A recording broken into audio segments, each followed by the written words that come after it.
Hey yo, you know we gotta talk about Peak. Let's do it. So look, let me say this. Usually I'm not on this side, but this is one of the first times I wished I didn't read the manga before a major episode came out. Attack on Titan Season 4, Part 2, Part 1 hit the money on everything, man. Shouts out to Mappa and Isayama for giving us peak fiction, because it feels like it gets better every single time. And just in case you're asking, no, I really don't care that I have to wait for another one in October. To be honest with you, I can rewatch the whole show, and by the time I'm finished, it'll be around the time the show is dropping for real. I also wholeheartedly want to give Mappa the time that they need to give us peak fiction, because they're animating a lot of other shows right now, but they're trying to make sure that they give us what we need as AOT fans. So as long as y'all take y'all time and give us content like this, take all the time you need. Now that that's out of the way, let's get to the top 3 moments from this episode, because it was very hard to narrow down, but I just feel like some of these moments just stood out even more than others in this amazing episode. In third place, we have Hanji's last scene.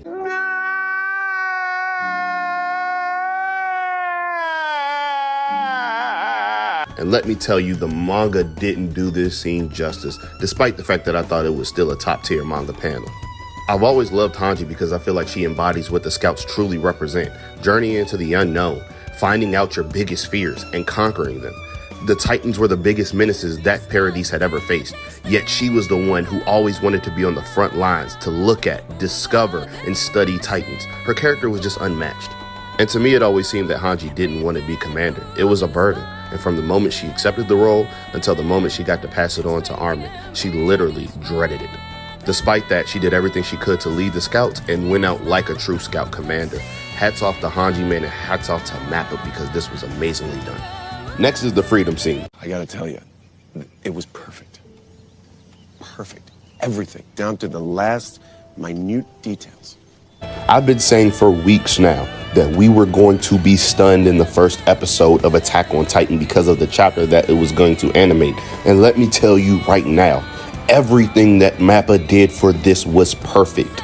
Showing Eren struggle with wanting to save people and naturally being a good person, with having to do what is right and just for his people or what protects his people the best, was so hard to watch. Watching him save Halil but then tell him that at some point or another I'm gonna have to come back and it's nothing you can do to save yourself, I gotta do it for my people, crushed me. And let me tell you this right now, I couldn't have asked for anything better from Mappa or Isayama. And finally, my favorite scene, Eren explaining to his friends that no matter what happens, he is going to pursue the end of this goal. However, they are more than free to do anything they want, including stopping him. I love this scene because it truly shows the emotions of everyone. How his friends know that he didn't really turn on him, and that it's the exact opposite. He cares about them so much, he will bear the brunt of the world just to make sure they live free. Meanwhile, Eren is seeing the future and knows how his actions will end all of the strife that is currently going on in the world. And he is happy that, one, his friends care about him enough to actually try to get him to stop, but two, that they have the freedom to help him bring an end to this terrible situation. I love this episode especially because everyone theorizes what each person feels while all of this is going on. And the crazy thing is they all express how they feel at some point or another during this episode. You see Erwin and the Scouts are sitting there waiting for Hanji as she crosses over, signifying that they were still with her and walked her side, and maybe even didn't go along with Eren's plan at all. You see how his friends say no matter what Eren does, he is still their friend and they will always be there to protect them, despite the fact that they do have to still try to protect the world. Also watching Eren understand and face the consequences of his decision while still dealing with the struggles of actually having to go along with it, both when it comes to his life and the life of the rest of the world. I felt like I'd just gotten, like, my world rocked. It's like, are you crying? What's that? Are you crying? Am I crying? No, I'm not crying. You're crying. Now, I know this video is getting a little lengthy, so since you're still here, I really appreciate that. If you like this type of content, go ahead and give me a follow, because I promise you we drop heat on a daily. But one thing I do want to address is this question of whether Eren is justified or not. And the truth of the matter is, whether you feel he is or isn't, he is justified.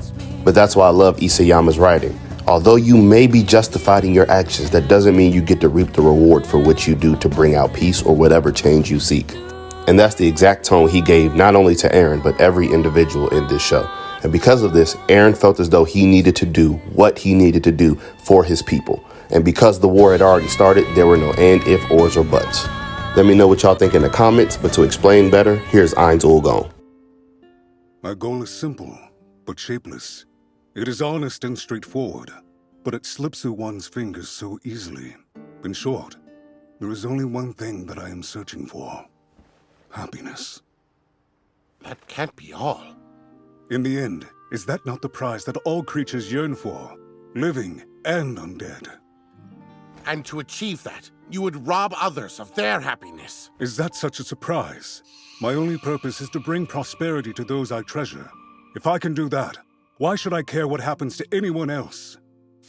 If your people could only achieve happiness by making the people of another country suffer, what would you do? Would you tell your subjects to give up on their own joy?